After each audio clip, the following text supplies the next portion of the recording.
The Little Prince by Santiago Giraldo Duran. Chapter 13. The fourth planet belonged to Wisman. This man was so much occupied that he did not even raise his head at the little prince's arrival. "Good morning," the little princess said to him. "Cigarette has gone out. 3 and 2 make 5. 5 and 7 make 12. 12 and 3 make 15. Good morning. 15 and 7 make 22. 22 and 6 make 28. I haven't time to lie again. 26 and 5 make 31. Phew, then that makes 501,622,731. 500 million what? Asked the little princess. Eh? Are you still there? 501 million, I can't stop. I have so much to do. I am concerned with matters of consequence. I don't move myself with Balderus. 2 and 5 make 7. 501 million what? Repeated the little princess, who never in his life had let go of a question. Once he had asked it. The businessman raised his head. During the 54 years that I have inhabited this planet, I have been disturbed only 3 times. The first time was 22 years ago, when some giddy goose fell from goodness knows where. He made the most frightful noise that resounded all over the place, and I made 4 mistakes in my addiction the second time. 11 years ago, I was disturbed by an attack of resistance. I don't get enough exercise and have no time for laughing. The third time, well, this is it. I was saying then, 501 million. Millions of what? The businessman suddenly realized that were those hopes of begging left in a peace until he answered this question. Millions of those little objects, he said, which on sometimes sits in the sky. Flies? Oh no, little glittering objects. Bees? Oh no, little golden objects that the lazy man to early dreaming. As for me, I am concerned with matters of consequence.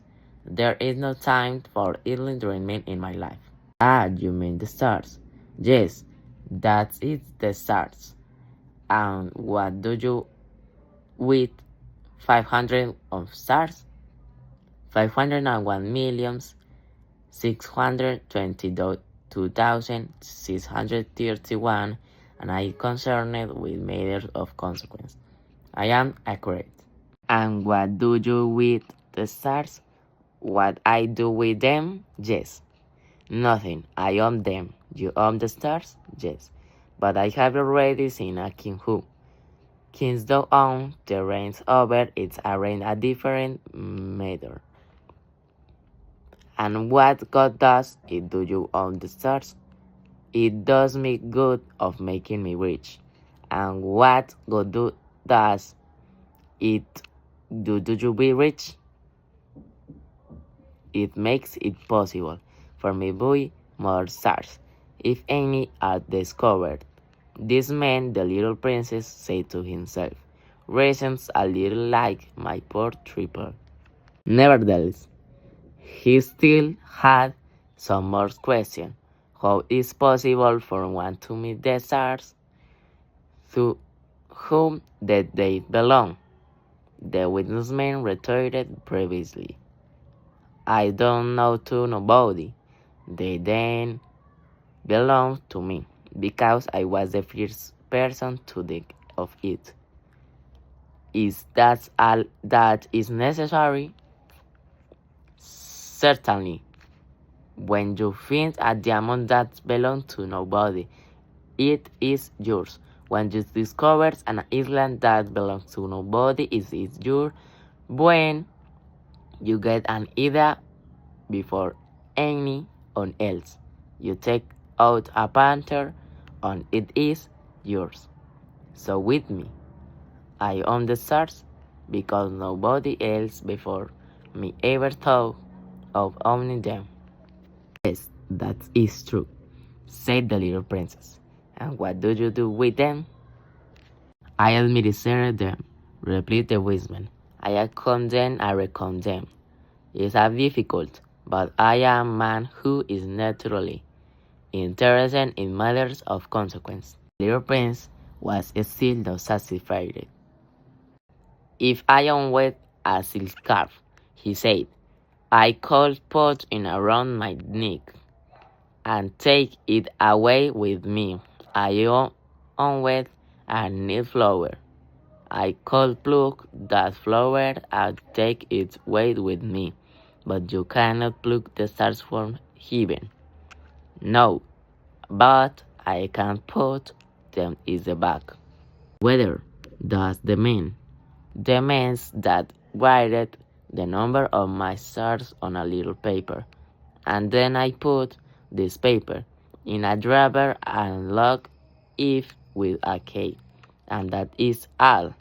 This is enough, said the wizard. It is entering, thought the little prince, is very poetic, but is of no great consequence. On matters of consequence, the little prince had ideas which were very different from those of the grown-ups. I myself on a flower. He continued his conversation with the wizard. I water every day. I under volcanoes, which I clean out every week. For I also clean out the one that is extinct. One never knows. It is of some use to my volcanoes, and it is of some use to my flower, that I own them, but you are of no use to the stars. The businessman opened his mouth, but they found nothing to say in answer, and the little prince went away. The grown-ups are certainly altogether extraordinary, he said, simply talking to myself, as he continued on his journey. Chapter 14. The fifth planet was very strange. It was the smallest of all. There was just enough room on it for a street lamp, and lamp there. The little prince was not able to reach any explanation of the use of a street lamp, and lighter somewhere in the heavens, on a planet which had no people, and not one house but the sea to himself. Nevertheless, it may well be that his man is absurd, but he is not so absurd as the king, the considered man, the businessman, and the trooper, for at least his work has some meaning when he lights his street lamp. It is as if he brought one more star to life, or one flower. When he puts out his lamp, he sends the flower or the stars to sleep. That is beautiful occupation, and since it is beautiful, it is truly useful. When he arrived on the planet, he respectfully saluted the lamplighter. Good morning. Why have you just put out your lamp? Those are the orders, replied the lamplighter. Good morning. What are the orders? The orders are that I put out my lamp. Good evening. And he left his lamp again. But why have you just lighted it again? Those are the orders, replied the lamplighter. I do not understand, he said the little prince. There is nothing to understand, he said the lamplighter. Orders are orders. Good morning. And he put on his lamp.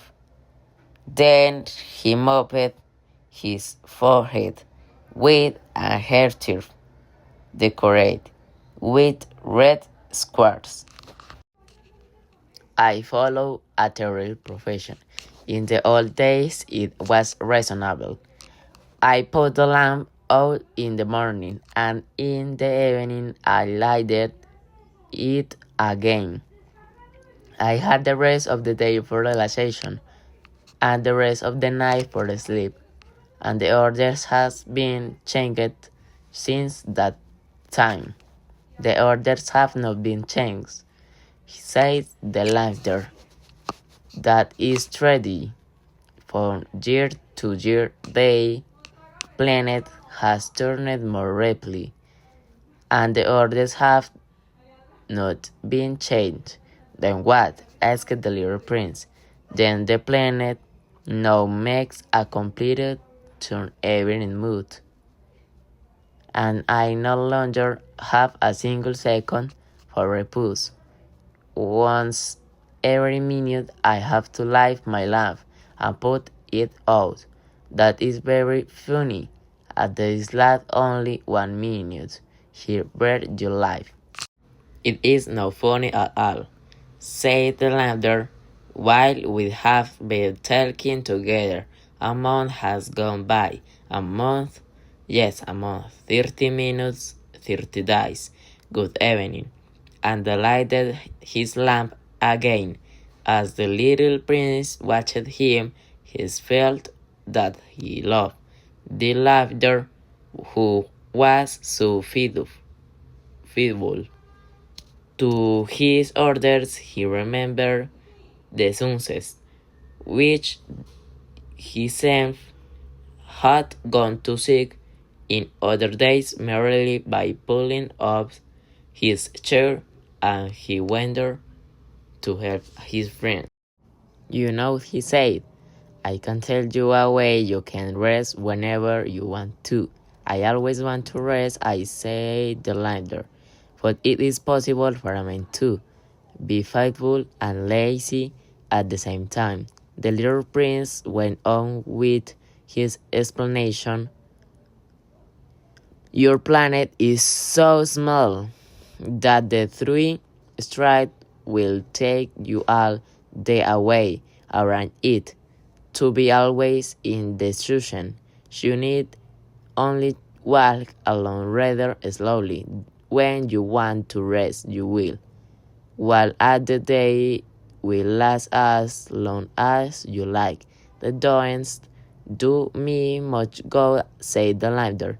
The one thing I love in life is to sleep. Then you unlucky, said the little prince. I am lucky, said the landlord. Good morning, and he put out his lamp. That man, said the little prince to himself, as he continued farther on his journey. That man will be scorned by all the others, by the king, by the conceited man, by the triple, by the wise man. Nevertheless, he is the only one of them all who does not seem to miraculous verse. That is because he is thinking of something else besides himself. He breathed a sigh of regret and said to himself again, that man is the only one of them all whom I could have made my friend, but his planet is indeed too small. There is no room on it for 2 people. What the little prince did, no doubt confess, was that he was sorry most of all to leave this planet because it was blessed every day with 1,414 sunsets. Chapter 15. The sixth planet was the 10 times larger than the last one. It was inhabited by an old gentleman who brought voluminous books. "Oh, look! Here is an explorer!" he exclaimed to himself when he saw the little prince coming. The little prince sat down on the table and panted a little. He had already travelled so much and so far. "Where do you come from?"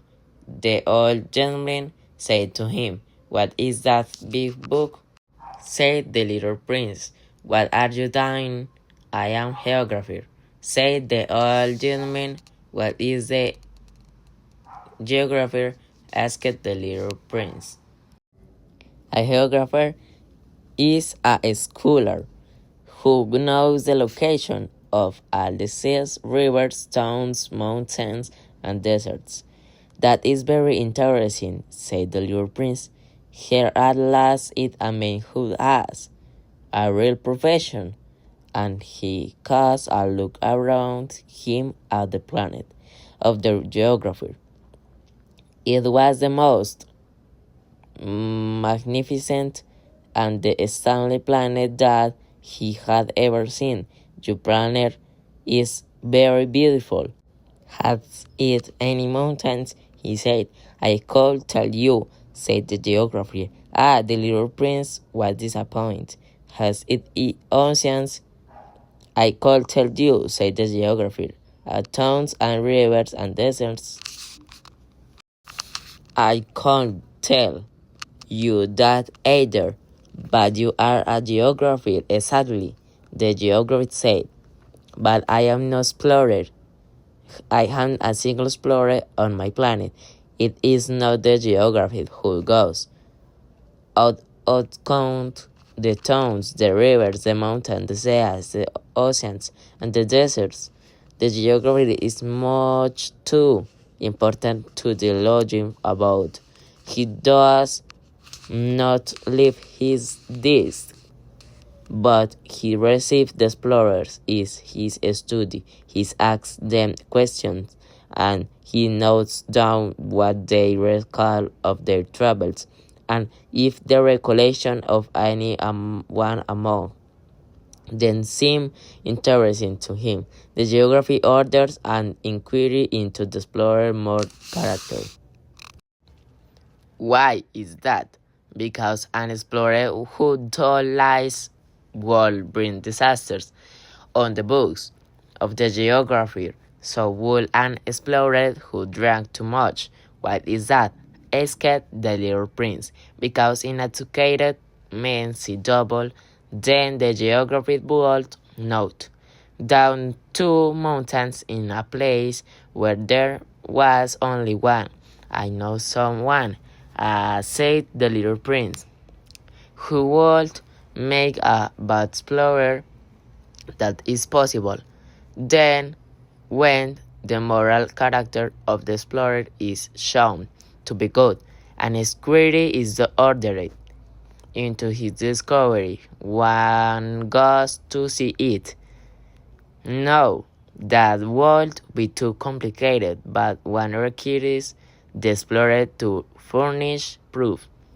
For example, if the discovery in question is that of the large mountain, one requires that the large stones be brought back from it. The geographer was stunned, stirred to excitement. "But you come from far away. You are an explorer. You shall describe your planet to me." And having opened his big register, the geographer sharpened his pencil. The results of explorers and poured down first pencil. One wait until the explorer has furnished proofs before putting them down in ink. "Well," said the geographer expectantly. "Oh, well, I live," said the little prince. It is not very interesting, it is also small. I have 3 volcanoes. 2 volcanoes are active and the other is extinct, but one never knows. One never knows, said the geographer. I have also a flower. We do not record flowers, said the geographer. Why is that? The flower is the most beautiful thing on my planet. We do not record them, said the geographer, because they are ephemeral. What does that mean, ephemeral? Geography, said the geographer, are the books which, of all books, are most concerned with the matters of consequence. They never become old-fashioned.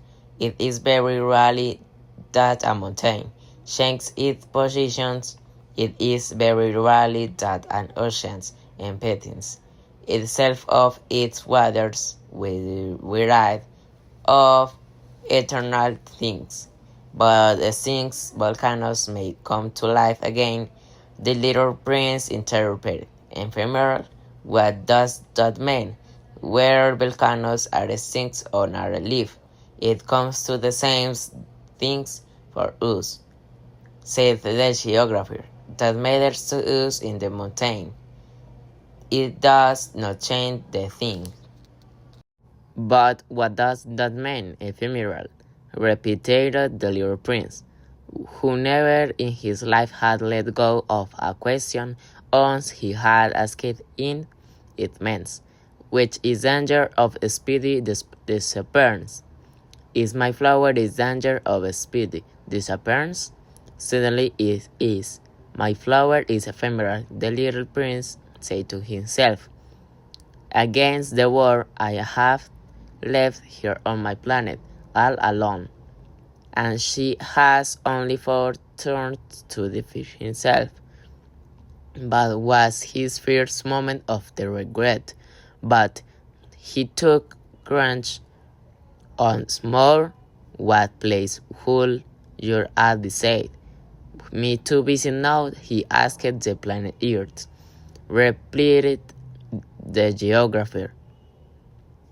It has a good reputation. And the little prince went away thinking of his flower.